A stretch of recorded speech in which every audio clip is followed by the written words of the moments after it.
అంటే ఏం చెప్తారు? అంటే ఇప్పటి వరకు ఎక్కడ మన రాజ్యాంగంలో యాజ్ సూన్ యాజ్ పాసిబుల్ అని ఉంటుంది కానీ 3 నెలలు ఫలానా 1 నెల అని మాత్రం ఎక్కడా లేదు. సో దీన్ని మీరు సమర్థిస్తున్నారా? 100% ప్రజెంట్ సిచ్యువేషన్ ప్రకారం సమర్థిస్తున్నాం. ఏదంటే సుప్రీంకోర్టు అనేది ఒక్కరోజు డిసిషన్ లేకపోతే ఒక్క ఎగ్జాంపుల్ డిసిషన్ తీసుకుని బేస్ చేసుకున్నాడు. అంటే లాస్ట్ ఒక 4-5 years నుంచి 5-6 years అబ్జర్వ్ చేస్తూ ఉన్నారు. అంటే ఇన్వాల్వ్మెంట్ ఎంతవరకు ఉంది ఈ సెంట్రల్ గవర్నమెంట్. అంటే దే 2 things అండి. గవర్నమెంట్ ఎప్పుడైతే లైన్ పాటిస్తుందో అప్పుడు సుప్రీంకోర్టు రాదు.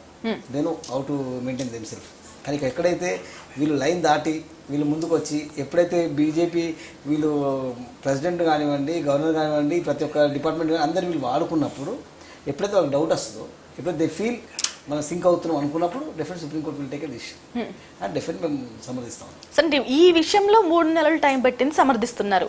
అలాగే ఎప్పుడైనా ఓవర్లాప్ అయితే మనకి ఎక్కడా కూడా ఎగ్జిక్యూటివ్ ఆర్డర్స్ లో లెజిస్లేచర్ అనేది ఎక్కడా కూడా ఇన్వాల్వ్ కాదు. ఏమైనా సలహా సూచనలు ఆర్టికల్ 143 ప్రకారం ఏమైనా సలహాలు సూచనలు చేస్తుంది తప్ప. కానీ ఇక్కడ మరి వేరే విషయాల్లో ఇన్వాల్వ్ అయితే ఒప్పుకుంటారా? అదే చెప్తున్నా. ఇప్పుడు ఏమవుతుందంటే మీరు ఆలోచించాలి, ఆ డెడ్ లైన్ పెట్టడానికి కారణం ఏంటి? అంటే సుప్రీంకోర్టు మనం అనుకున్నట్టు ఏదో మీరు నేను మాట్లాడినంత డిసిషన్ తీసుకోండి. 45 days హోంవర్క్ చేశారు దీనిపైన.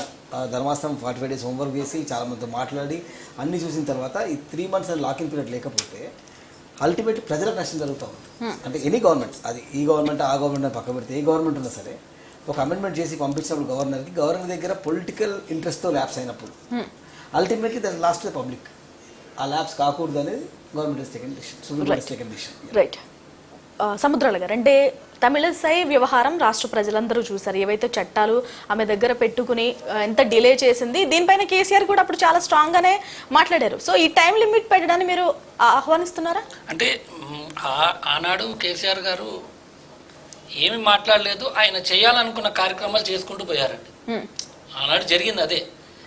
ఎక్కడ కూడా అభివృద్ధి కుంటు పడకుండా ఆయన చేయాల్సిన నిర్ణయాలు చేసుకుంటూ పిలవాల్సిన వారిని పిలుచుకుంటూ అభివృద్ధి వైపే వెళ్ళారని ఆనాడు మనం చూసాం.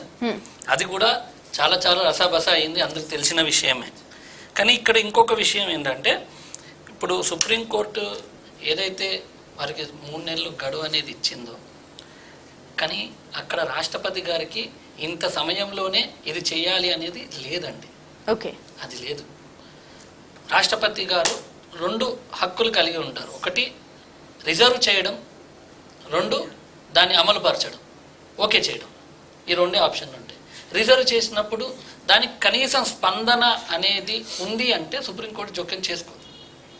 రాష్ట్రపతి గారి అబ్జర్వేషన్లో ఉందండి, అది రిజర్వ్ చేసి పెట్టారు అంటే అప్పుడు సుప్రీంకోర్టు దాని గురించి ఏం పట్టించుకోదండి.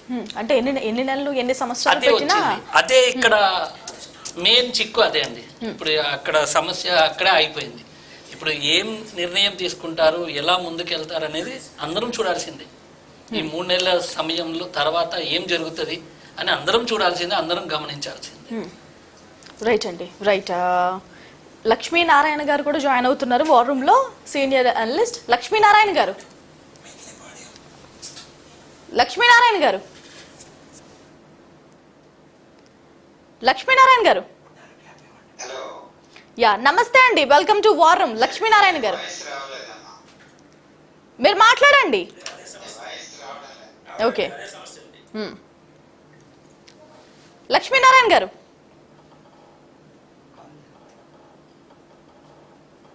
మీరు మాట్లాడండి, పర్వాలేదు మాట్లాడండి.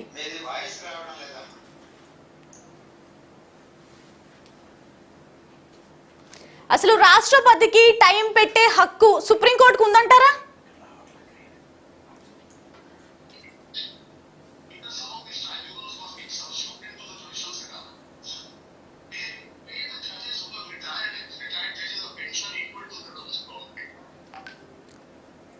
లక్ష్మీనారాయణ గారు,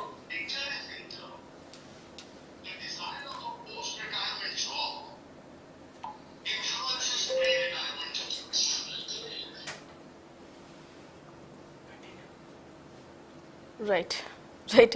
నీలం రమేష్ గారు, అంటే ఇప్పుడు ఆర్టికల్ 142 అనేది మనకి చాలా కీలకం. ఎందుకంటే దీని ప్రకారం కంప్లీట్ జస్టిస్ జరుగుతుందని చాలా మంది భావిస్తున్నారు. ఏవైతే కోర్టులు అనేవి సుమోటోగా తీసుకుంటాయో ఎక్కడైనా జరగని విషయాలకి, అంటే చట్టాలు ఈ విషయాల్లో కూడా సుమోటోగా తీసుకుంటాయి కోర్టులు. సుమోటోగా తీసుకుని చాలా విషయాలు మనం గతంలో బోల్డ్ అని ఎక్స్పీరియన్స్లు ఉన్నాయి, బోల్డ్ అని ఎగ్జాంపుల్స్ ఉన్నాయి మనకి. సో దీన్ని కూడా దాని అండర్లోకి తీసుకొచ్చింది కోర్టు. సో దీన్ని తీసేయబోతున్నారు. ఆర్టికల్ 370ని ఎలా అయితే రద్దు చేశారో ఆర్టికల్ 142 కూడా రద్దు కాబోతుంది, ఆర్టికల్ 200 కూడా రద్దు కాబోతుంది. అంటే మీ అభిప్రాయం ఏంటి? అంటే ఇప్పుడున్న మళ్ళీ అగైన్ ఇప్పుడున్న డిసిషన్ తీసుకోవాల్సిన ఎవరు? ఇప్పుడున్న సెంట్రల్ గవర్నమెంట్ తీసుకోవాలి. అదే సెంట్రల్ గవర్నమెంట్. వాళ్ళకి ఎప్పుడైతే వాక్యూమ్ లేక వాళ్ళు ఎప్పుడైతే తర్జన భర్జన పడతా ఉన్నారో వాళ్ళు ఇలాంటి యాక్షన్స్ అని చేస్తూ ఉంటారు. కానీ అల్టిమేట్లీ సుప్రీంకోర్టు అనేది definitely they will observe it. అంటే మామూలుగా మీరు అన్నట్టు 142 సెక్షన్ ఎందుకంటే అబ్జర్వ్ చేస్తారంటే వాళ్ళు అబ్జర్వ్ చేస్తే కదా నడిచేది. కంట్రోల్ ఉండాలి, ఎక్కడో దగ్గర someone has to control it. So దాన్ని బేస్ చేసుకొని things are going on. Right. Madhu Sharma garu, Lakshminarayana garu,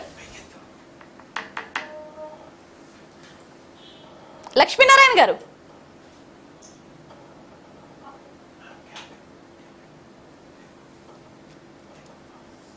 Lakshminarayana garu, right, please phone in connect చేయండి. రైట్